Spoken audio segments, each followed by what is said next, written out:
でこれカラスのエンドウだねこれ。あと1週間ね、うん、あと1週間2週間末じゃないね、もう中旬ぐらいにはもう刈り取りかもしれないね。ね、来週晴れた日にとりあえず乾燥機またクリーンアップしないといけないから。そうか。やっぱり課題を解決して前に進むっていうことで、一応今年は意外と目標に近い1トンぐらいはいけるんじゃないかな。去年初めて植えた土地ってことですか？土地です。去年はもう原野を開墾して、そうですよね。はい。原野のこの知力を信じてしまってそしたらもう裏切られました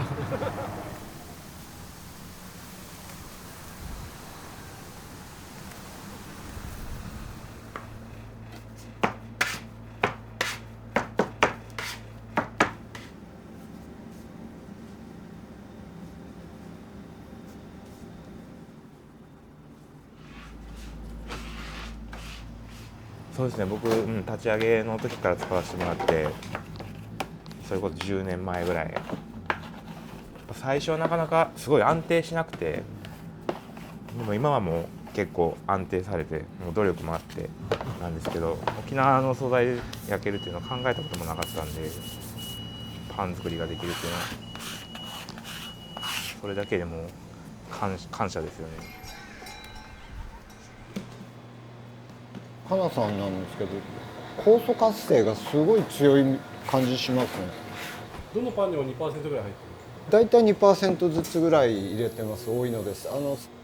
最初はなんか分かんないんですけど、入れてるとなんかパリッと、バケットなんか入れるといつもより皮がパリッとクラストが焼き上がるなと思って、で 10%、20% って増やしていったらやっぱりそれ全然違うんで、確信に変わって、これはかなさんのせいだなと思って。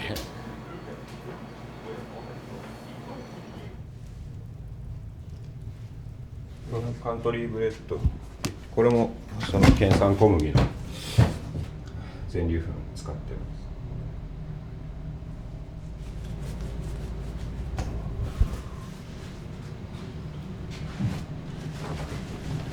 まあもちろんこれ 100% では全然まだ焼けてないんですけど、僕自身も、まあだから僕がここでパンを焼く理由とか必要性みたいなことを考えたときに、なんか究極的に言えば沖縄のパンみたいなのことですかね。なんか沖縄で採れた小麦でそれをみんなに食べてもらえるようになること、目指したいことかな。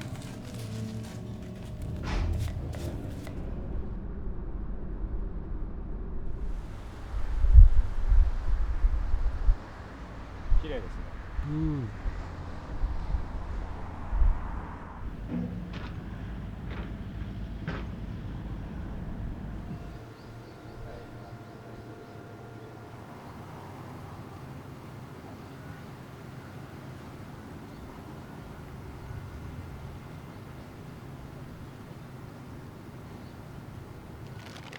中力の原爆ですね。これですね。まだ何もしてない状態。そうですね。これから製粉する状態です。去年収穫したやつ。そうです。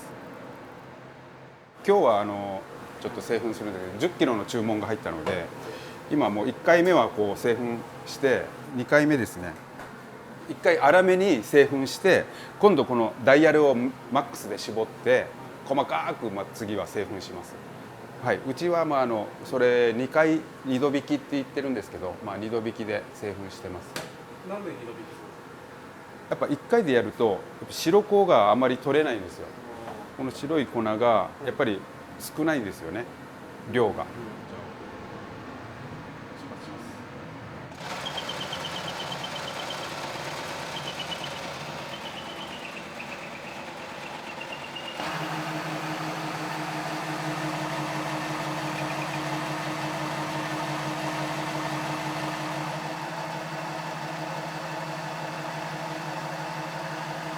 上が一番粗くて、目がはい、だんだん、はい、粗さが違います。下に行けば行くほど細かくなるで最終的には一番細かい白い粉が、まあ、一番下にこうたまります。で一番上が襖ですね。一番表面の殻のところで、こちらが全粒粉タイプ、まあ、白い粉と、まあ、この襖が混ざってる。でこの全粒粉を石臼でひいたらパン屋さんに卸してる、ね、でこれがこっちが白粉。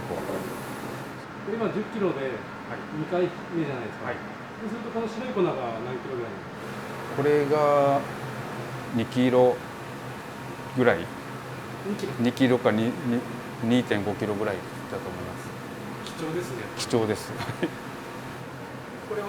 これは強力の全粒タイプをさらに石臼でひいて細かくしてる作業ですね。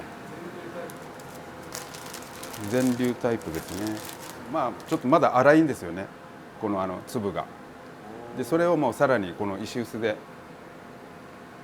ひきまして、石臼でひくとまあさらに細かくパウダー状になるという、だいぶ細かくなります。はい。これ違いが分かりますかね。これがこれになりますね。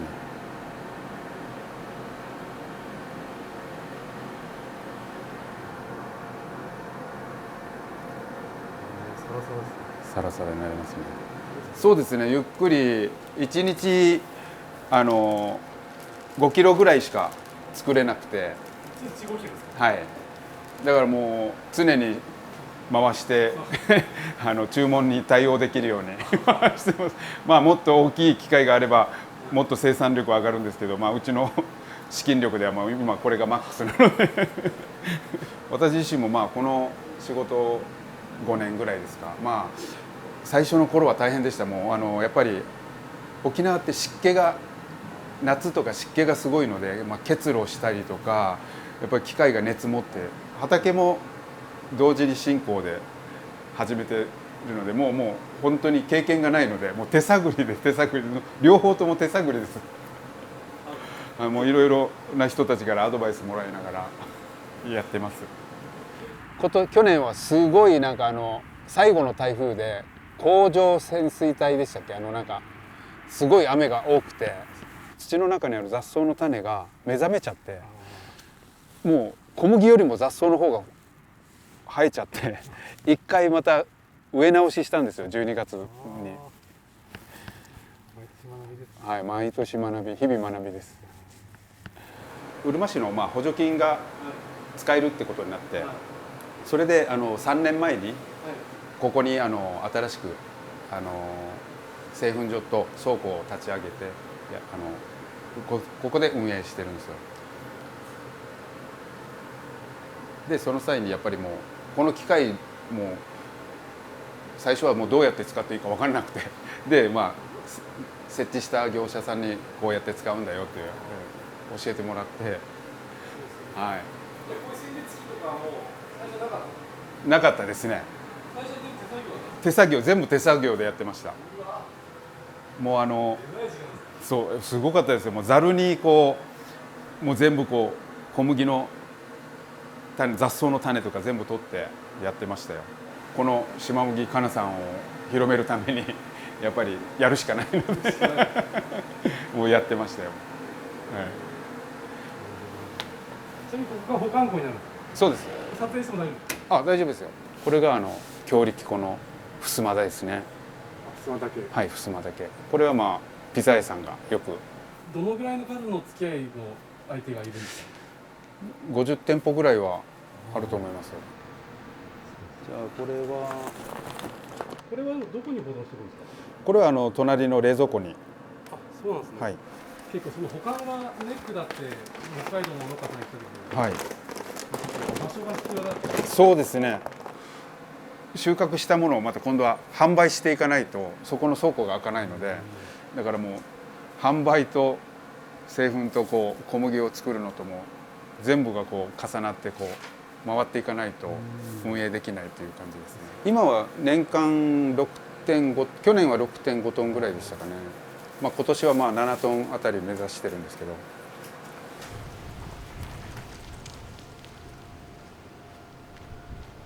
この建物も3年前に建てたってことですか？建物はもうだいぶ前からあるやつです。あはい。それを活用したんです曲がりして、はい、活用してる。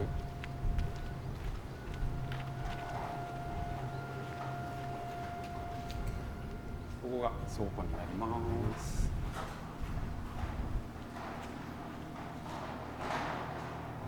で、ここが冷蔵庫、保管倉庫ですね。ここぐらいまではあったんですけど、だいぶはい、もうだいぶ一応はけて。強力小麦ですね。で、これがまあ薄力小麦はもうちょっと残念ながらもうこれだけしかなくて、これやられたってそうです、鳥にやられて、はい、鳥害がやられてちょっと不作でして、去年は。もう今年また頑張ります。今日鳥少ないからすごい救われる。そうか言ってました？言ってましたなんかそう年によって全然違うんですけど、去年は 30% ぐらいのこのスズメよりもちっちゃい鳥がブワーってきて、チュンチュンチュンチュンチュンチュンチュンもう硬いからあ食べにくいんだと思う。なるほどね、うんうんちょっと前ぐらいがそうそうそう。まあこのぐらいだと美味しいんですつばねつまりね全然やりやすい食べやすいんですよね。やっぱり自然の無農薬でやると、やっぱ雑草との戦いなんですよ。この畑の収穫した時にやっぱりこの雑草をいかに取り除けるかっていうのがやっぱり課題でして、うちの。でそれでこの昔使ってた製粉機をこの網目を私、自分たちでこうちょっと変えて改造して、はい。この網目をはい、網目を改造してこの雑草の、カラスのエンドウがもうほとんどなんですけど、それを分けていく、落としていくみたいな、意外にこう良くて、薄力を今薄力粉がちょっとだいぶカラスのエンドウが多くて難敵だったんです難敵です。もう本当にもうカラスのエンドウという言葉が私にはもう天敵ですね。もう本当に天敵です。でこれカラスのエンドウだねこれ。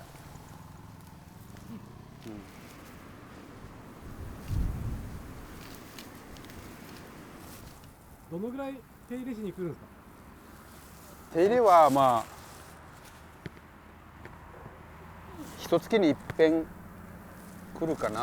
やっぱり最初のうちだけですよね。この小麦がある程度伸びてくれば、もう雑草はやっぱり影になるのでなかなか伸びないだろうし、その小麦がある程度伸びるまではこまめにやっぱり抜きに来てますよね、雑草をこう。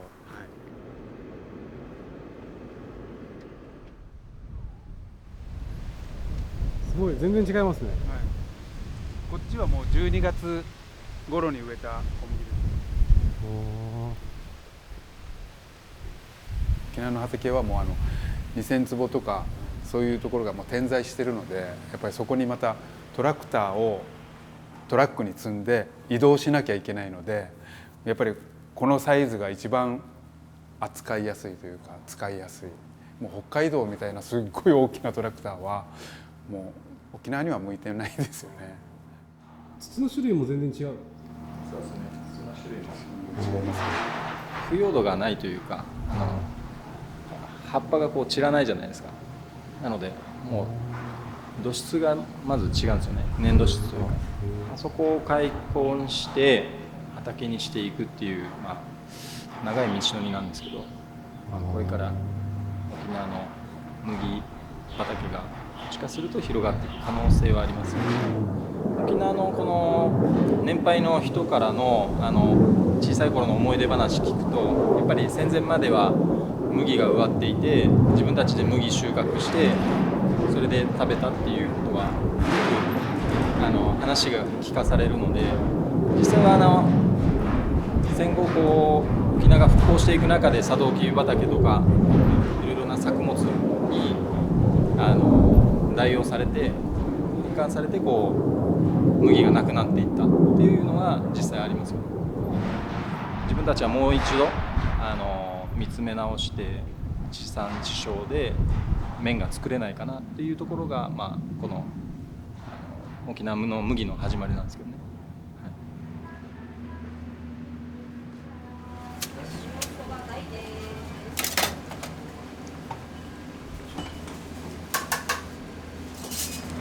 今今何の麺ですか？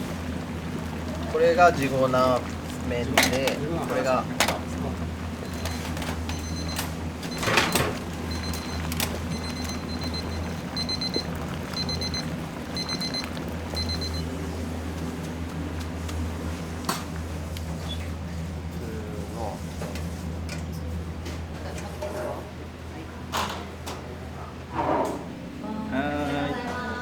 島麦かなさん 100% 麺です。去年の収穫は想定の4分の1で300キロ。最初の年はそんなにだよとは言われてたんだけど、やっぱり 1.2 トンぐらい取れる予定が300キロぐらいで、まだ畑にきちんと栄養が足りてないっていう部分始めたばっかり。はでかいですよね。ちょっと波があるんですけど、土地に。というか栄養価にけど緑肥入れて、それで今年は、まあ、仲間さんの耕し方が良かったのか意外と目標に近い1トンぐらいはいけるんじゃないかな。去年初めて植えた土地ってことですか？土地です。もともともう雑木林というか、本当もう放棄地になってるので。一昨年まで。そうそうそう。もう北海道とか他の都道府県と比べても面積が小さいし、これだけ耕しても1トンっていうと、僕らの蕎麦屋でも年間40トンぐらい使うので、到底食料自給率とか大きな世界からすると少ないわけですよね。そういう中でじゃあどういう食を目指していくかっていうところにおいては、やっぱり食べるものを大事にしたり体を大事にするっていうところを真剣に考えていかないと、そういう熱量がないとそんなに儲からない作物かもしれないのに、それだけの作業はできないと思うんですよね。どっちかというとこのちょっと一回止めますね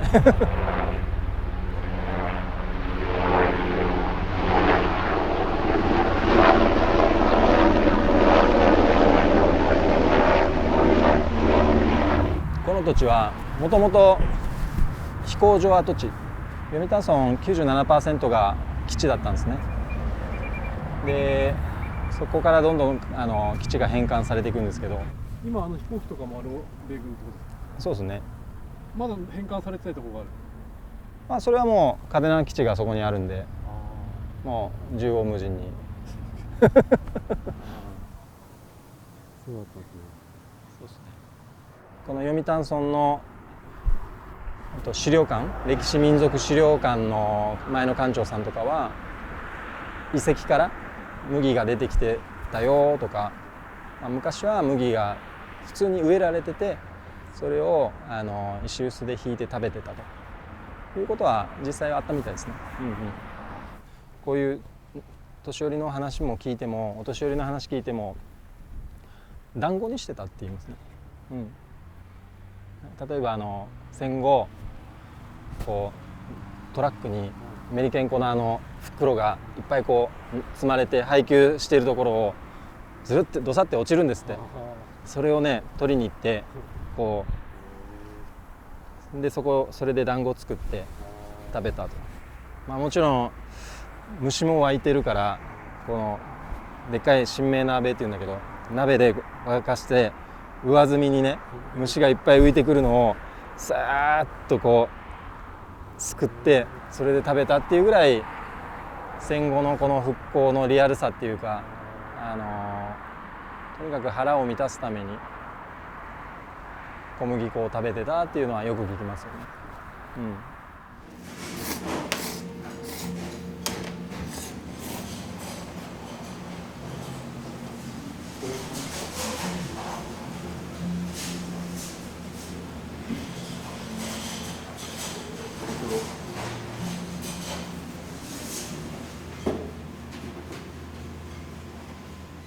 この今の100% は池島産 100% の麺でコシが弱いんですよね。なので茹で時間で調整したりしてますね。この前の中城産の地粉麺の場合はもうめちゃくちゃコシが強くて、ちょっと厚さを調整したりして提供してるんですけど、品種は同じ。品種は一緒なんですよ。土地によって全然違う。そうなんですよ。土壌が違う。土壌が違います。同じように作っても同じようにならない。ならないそこを面白いってそれが面白いって感じられないと、この小さい面で麦を植えていくもう一つのデメリットでもあり、まあ物語でもありそれを分かった上でずっと使い続けてくださってるヘビーユーザーさん、パン屋さんとかはそういう物語さえも楽しんでいる感はありますね。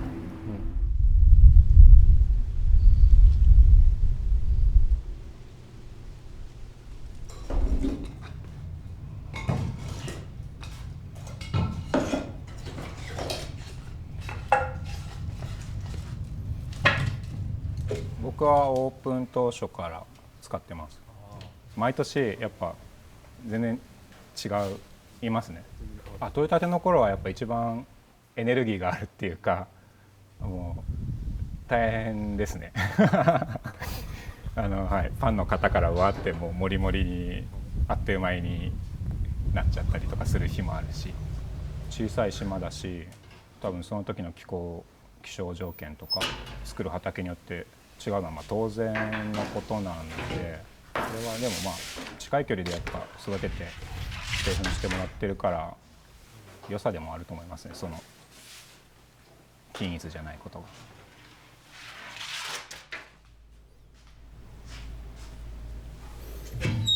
こういうパン屋とかお菓子屋さんとかが作ることによって農業に携わる若い人とかが増えたらいいなって思ってます、僕は。なんかそういう人たちが小麦作るってなんか魅力的だなとか、なんかかっこいいなとかって思える未来が来たらよくないですか。なんかそのためになんか日々これで何作ろうかなって考えてますけど、急激に何かが変わるってことはないだろうから、植物の速さで。今も農家さんが来て、今のこの風景、見るだけで沖縄でいうとチムワサワサって言って、なんかすごい懐かしさとかなんか生きてる喜びみたいなのを感じさせてくれる作物だと思うんですよ。僕らの生きてる間にそれが広がらなくても次の世代にバトンが渡せたらいいなって本当に思いますよね。